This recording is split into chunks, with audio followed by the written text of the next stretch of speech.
தற்கொலை ஒரு காலத்தில் முஸ்லிம்களிடத்தில் தற்கொலையே இருக்காது, தற்கொலை அறவே இருக்காது இல்லையா? சதவீத அடிப்படையில் பார்த்தா அது ரொம்ப ரொம்ப ஜீரோவுக்கு கீழே இருக்கும். ஆனால் இன்னைக்கு முஸ்லிம்களிலும் கூட அல்லாஹ் பாதுகாக்கணும், தற்கொலை அதிகமாகுது. அதுக்கான காரணங்களில் ஒன்று வட்டியும் ஒரு காரணம்.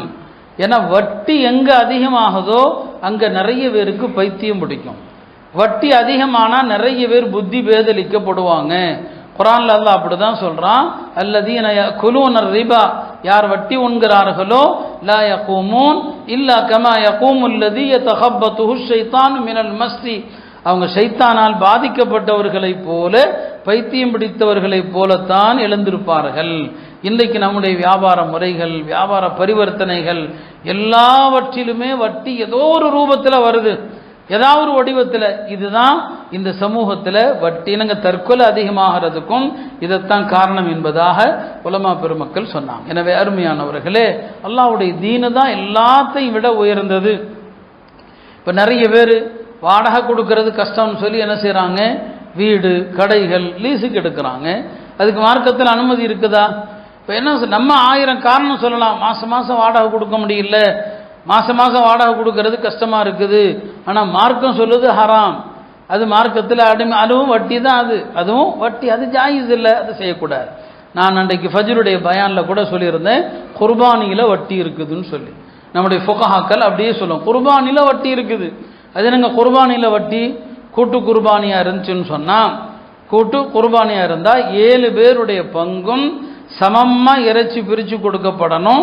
சமமாக கொடுக்கல அது வட்டின்னு எழுதுறாங்க. அது என்ன வட்டின்னு சொல்லி. இந்த தவிர குர்பானி செய்யக்கூடிய தனியார் யாரெல்லாம் செய்கிறாங்களோ அவங்க அல்லாஹ்வை பயப்படணும்.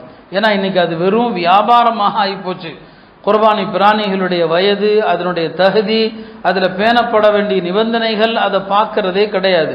நம்மவர்களும் காசு எங்கே கம்மியாக இருக்குதோ அங்கே போய் கொடுத்தா போதும்னு சொல்லி எல்லாருடைய மாட்டை ஒன்றா அறுத்து எல்லா இறைச்சியும் ஒன்றா கலந்து எல்லாருக்கும் சமமாக இத்தனை கிலோன்னு கொடுக்கறது அறவே ஜாயிஸ் இல்லை, அறவே அனுமதி இல்லை, அது ஹராம். அது முழுக்க முழுக்க அதை ஃபுகஹாக்கள் வட்டின்னு சொல்கிறாங்க. குர்பானியில் வட்டி இருக்குது. இப்போ எந்த வணக்கம் தியாகத்தை நினைவுபடுத்தும் விதமாக செய்யப்படுதோ அந்த வணக்கத்தில் தவறு, அந்த வணக்கத்திலே வட்டி வந்துருச்சுன்னு சொன்னால் இப்போ மற்ற விஷயங்களில் நாம் எப்படி மார்க்கத்தை பேணக்கூடியவர்களாக இருப்போம்? எனவே அருமையானவர்களே, இந்த நாளிலாவது நம்மில் பலரும் அல்லாஹுடைய கிருபையில் அரஃபாவுடைய நோன்பு நாம் வச்சிருக்கிறோம். இன்றைக்கு மகத்தான ஒரு நாள், வெள்ளிக்கிழமையும் அரஃபாவுடைய நாளுமாக இருக்கிறது. நமக்கு இன்னைக்குள்ள அரஃபா தான். ஹாஜிகளுக்கு முடிந்தாலும் நம்முடைய கணக்கு தான். இன்னைக்கு நமக்கு என்னங்க அரஃபாவுடைய நாள். நான் அதையும் விளக்கம் சொல்லியிருக்கேன். சில பேர் அதையும் குழப்புவாங்க, அங்கே உள்ள கணக்குப்படி இங்கன்னு சொல்லி. அப்படிலாம் கிடையாது. சஹாபாக்கள் காலத்திலேயே அதுக்கு மறுப்பு தெரிவிச்சுட்டாங்க. அன்னை ஆயிஷா அவர்கள் அரஃபா நோன்பு வச்சிருப்பாங்க. ஆயிஷா ரதான் அவங்கள்ட்ட அவங்களுடைய மாணவர் மஸ்ரூக் ஒருத்தர் வருவார். இப்போ ஆயிஷா அவர் உள்ளே வந்ததும் எனக்கு கொஞ்சம் தண்ணி கொடுங்கன்னு கேட்பாரு. ஆயிஷா ரதான் கேட்பாங்க, என்னப்பா இன்னைக்கு நோன்பு வைக்கலையான்னு கேட்பாங்க. அவர் நோன்பு வைக்கல, சுன்னத்தான நோன்பு தானேன்னு சொல்லியிருந்தா பரவாயில்லை. அவர் சொல்லுவார், இல்லை இன்னைக்கு மக்கால பெருநாள் ஆச்சு. இப்போ அங்கேயே பெருமானார் சஹாபாக்கள் காலத்திலேயே மக்கால ஒரு நாள் முந்திர பழக்கம் இருந்துச்சு. மக்கால இன்னைக்கு ஈதுல் அல்ஹா, அப்போ ஈத் அன்னைக்கு நோன்பு வைக்கக்கூடாது இல்லையா? இன்னைக்கு யூடியூப்ல சில பேர் அப்படிலாம் பேசிட்டு இருப்பான். அங்கே இன்னைக்கு பெருநாள், அவர் அப்படி தான் பேசுகிறார். அன்னை ஆயிஷா உண்மையாக கண்டித்தான், இல்லை மஸ்ரூக் தவறு. நம்ம ஊருடைய அமீர் என்னைக்கு அரஃபான்னு சொன்னாரோ அன்னைக்கு தான் அரஃபா. நம்ம ஊருடைய காது என்னைக்கு ஈதுன்னு சொன்னாரோ அன்னைக்கு தான் ஈத். இது ஆயிஷா அரபியில் அழகா சொன்னாங்க. யௌம அரஃபா யௌம யுஅர்ரிஃபுல் இமாம் வ யௌமுன் நஹ்ரி யௌம யன்ஹருல் இமாம். நம்ம ஊருடைய காதியோ அமீரோ அவர் என்னைக்கு பெருநாள் என்று சொன்னாரோ அன்னைக்கு தான் பெருநாள். இப்போ அந்த அடிப்படையில் இன்றைக்கு தான் நமக்கு அரஃபா. இன்னைக்கு நாம் செய்யக்கூடிய அமல்களுக்கு மகத்தான கூலி இருக்கிறது. வெள்ளிக்கிழமை அசருக்கு பிறகுள்ள நேரம் ஒவ்வொரு வாரமுமே அற்புதமான நேரம்தான். இன்றைய நாளில் அது விசேஷமாக அதிகமாகிடுது. எனவே அல்லாஹ்விடத்தில் தௌபா செய்வோம். நம்முடைய வியாபார முறைகள், நம்முடைய பண நடவடிக்கைகளில் எத்தனையோ தவறுகள், ஆயிரம் தவறுகள் நாம் செஞ்சுருக்கிறோம். இது நமக்கு சரியாயிடுச்சு, நம்முடைய கொடுக்கல் வாங்கல் சரியாயிடுச்சுன்னு சொன்னால் எல்லாமே சரியாயிடும், வணக்கங்கள் சீராயிடும். இன்னைக்கு தொழுகை உள்ளிட்ட வணக்கங்கள் உயிரோட்டம் இல்லை, மன ஓர்மை இல்லை, எல்லாருமே சொல்கிறோம். ஏன்னா உள்ளே போகிற உணவு இருக்கிறதே அது சுத்தமாக இருக்கணும், அணியக்கூடிய ஆடை சுத்தமாக இருக்கணும். இதெல்லாம் கரெக்டாக இருந்தால் வணக்கங்கள் சுத்தமாக இருக்கும். நம்ம கையேந்துதல் அல்லாஹ்விடத்தில் ஏற்றுக்கொள்ளப்படும்.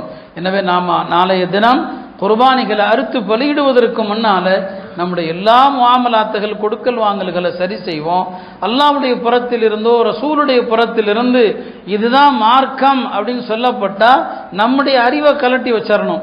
நாம லாஜிக்கா பேசுறது, நாம தத்துவம் பேசுறது, இவை எதுவுமே இல்லை, அல்லாஹ் சொல்றது தான் மார்க்கம் என்பதற்கு பேர் தான் இஸ்லாம். எல்லாம் வல்ல அல்லாஹ் குர்பானியினுடைய இந்த உண்மையான தத்துவத்தை புரிந்து நாம் குர்பானி கொடுப்பதற்கு அல்லாஹ் தௌஃபீக் செய்வானாக. வெறுமனே இறைச்சி சாப்பிடுவதற்காக நாம் குர்பானி கொடுக்கல, ஒரு சடங்குக்காக குர்பானி கொடுக்கல, பிள்ளைகளுக்காகவும் குர்பானி கொடுக்கல. ரொம்ப பேர் என்ன செய்வாங்க, வீட்டில் குர்பானி கொடுக்கறதுக்கு பணமே இல்லாட்டா கூட பிள்ளைங்க ஆசைப்படுது. இதை வெளிப்படையாக நீங்கள் சொல்கிறது கூட தப்பு தான். பிள்ளைங்க ஆசைப்படுது. இப்போ பிள்ளைங்க ஆசைப்படுறதுங்கிறதுக்காண்டி ஒரு வணக்க மார்க்கத்தில் இருக்குதா? பிள்ளைங்க ஆசைப்படுறதுக்காண்டி குர்பானி அப்படிங்கிறது இது எவ்வளோ அபத்தமானது. இது கடமைக்காண்டி செய்யுங்க, பிள்ளைங்களுக்காண்டி அல்ல, கடமைக்காக செய்யுங்க. இப்ராஹிம் அலைஹிஸ்ஸலாம் அதைத்தான் சொன்னாங்க, இன்ன ஸலாத்தி வ நுசுகி வ மஹ்யாய வ மமாத்தி லில்லாஹி ரப்பில் ஆலமீன். என்னுடைய தொழுகை, என்னுடைய குர்பானி, என்னுடைய வாழ்வு, என்னுடைய மரணம் எல்லாமே அகிலத்தின் அதிபதியாகிய அல்லாஹ்வுக்கே உரித்தானது. லா ஷரீக லஹு, அவனுக்கு இணை கிடையாது. வ பிதாலிக உமிர்து, இவ்வாறே நான் ஏவப்பட்டிருக்கிறேன். வ அன மினல் முஸ்லிமீன், நான் அல்லாஹ்வுக்கு கட்டுப்பட்டு நடக்கக்கூடியவர்களில் ஒருவன். இதைத்தான் நாளைக்கு குர்பானி அறுக்கும் போதும் சொல்லுங்க. வஜ்ஜஹத்து வஜ்ஹிய லில்லதி, அதையெல்லாம் ஓதி இந்த துவாக்களை ஓதி அர்த்தமுள்ள குர்பானியாக நம்முடைய இந்த தியாக திருநாள் அமைய வேண்டும்.